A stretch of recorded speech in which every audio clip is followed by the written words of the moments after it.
For years, Obsidian has been the go-to platform for anyone serious about building a personal knowledge base. A true second brain. It gave users a way to link ideas, create networks of notes, and map out their thoughts. But lately, we're seeing more people moving toward Capacities. Capacities takes a different approach by focusing on pre-built workflows and templates that work right out of the box. This shift raises a bigger question. Why are users drawn to this change? And what are the exact reasons for them to leave behind Obsidian?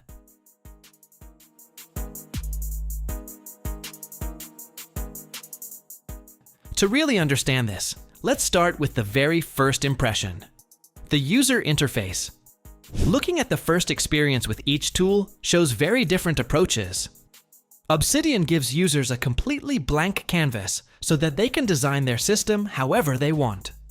While this level of freedom is powerful, it can feel overwhelming at first and often requires adding plugins, tweaking settings, and a lot of trial and error.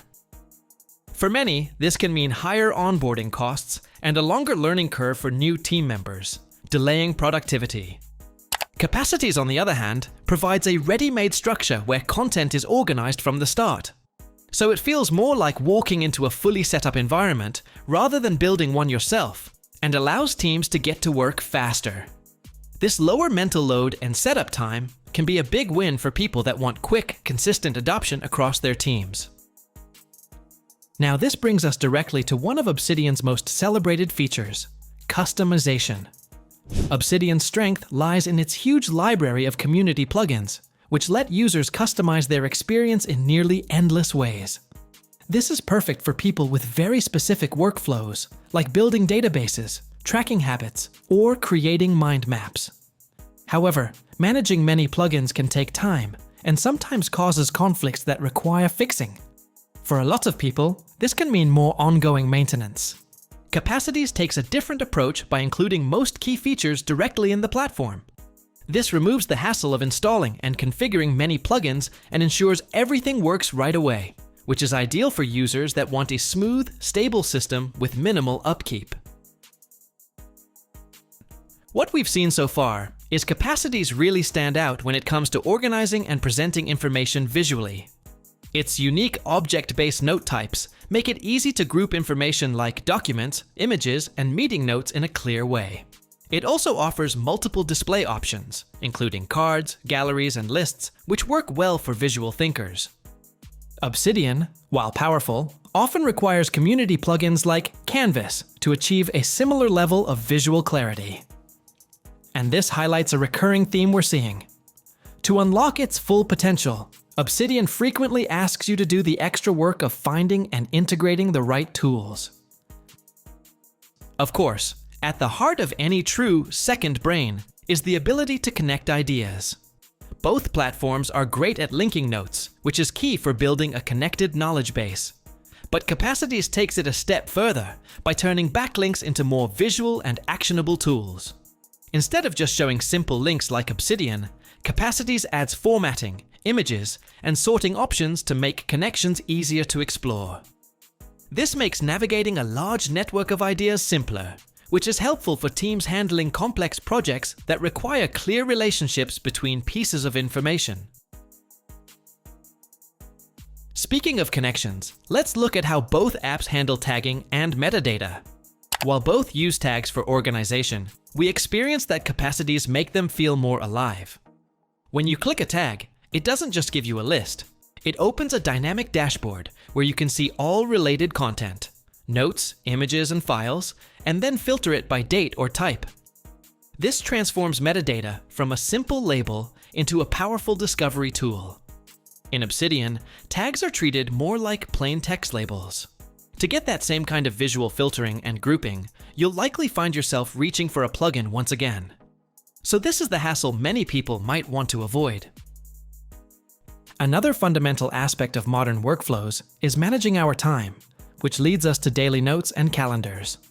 Capacities has a built-in daily notes system with a calendar view, which makes it easy to organize tasks and content by date. This is actually great for people who plan their work daily and want everything in one place without using extra tools. Obsidian also supports daily notes, but its calendar view usually relies on community plugins. For businesses, this difference is important. Capacities offers a ready-to-use time management setup, while Obsidian gives you the option to build your own. Moving beyond text, how do these tools handle the rich media that fills our digital lives? This is where Capacities reveals another core part of its philosophy. It treats images and media as first-class citizens, not just as attachments. You can tag, link, and organize every single media file as its own object, turning your visuals into a searchable, reusable part of your knowledge base. For creative teams or anyone who works heavily with visuals, this is a massive advantage. While Obsidian supports embedding images, they often feel secondary and require manual work or extra plugins to achieve that same level of deep organization. For many, none of these features matter without considering a crucial question: where does my data live? This is perhaps Obsidian's philosophical cornerstone. Its local-first storage means all your files are saved as simple markdown files right on your computer. You own it, full stop. This gives you complete control and is a major advantage for anyone with strict security needs. The trade-off is that syncing across devices often requires a separate service or manual setup. Capacities, in contrast, is cloud-first. This makes syncing and collaboration effortless, which is a huge benefit for remote teams. While it does offer robust markdown exports to ensure your data is portable, you are ultimately relying on their cloud services. This means weighing the convenience against the risks of potential outages or giving up that total control over your data's location. Finally, let's talk about the bottom line: the pricing. Capacities and Obsidian approach this from very different angles. Capacities use a straightforward tiered model. Its generous free plan is perfect for individuals, while its pro plan unlocks power features like AI and advanced queries. It's a simple, all-in-one subscription that's easy for teams to manage. Obsidian operates on a freemium model. Its core app is free forever for personal use, which is incredibly appealing. You only pay for what you need through add-on services like Sync or Publish. This lets users only pay for what they use, though it does mean managing multiple services. Overall, Capacities gives a clear, all-in-one pricing option that's simple for teams, while Obsidian focuses on flexibility and customization, with a strong free core but a bit more setup effort.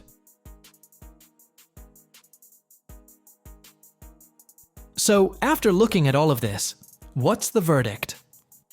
The migration from Obsidian to Capacities seems to boil down to a fundamental choice between ultimate freedom and guided structure. Obsidian still remains the perfect tool for the tinkerer, the developer, or anyone who wants to build a deeply personalized system from the ground up and maintain complete control over their data. But that level of customization comes at the cost of time and complexity, which can lead to constant tweaking rather than creating. And this is the gap that Capacities fill in.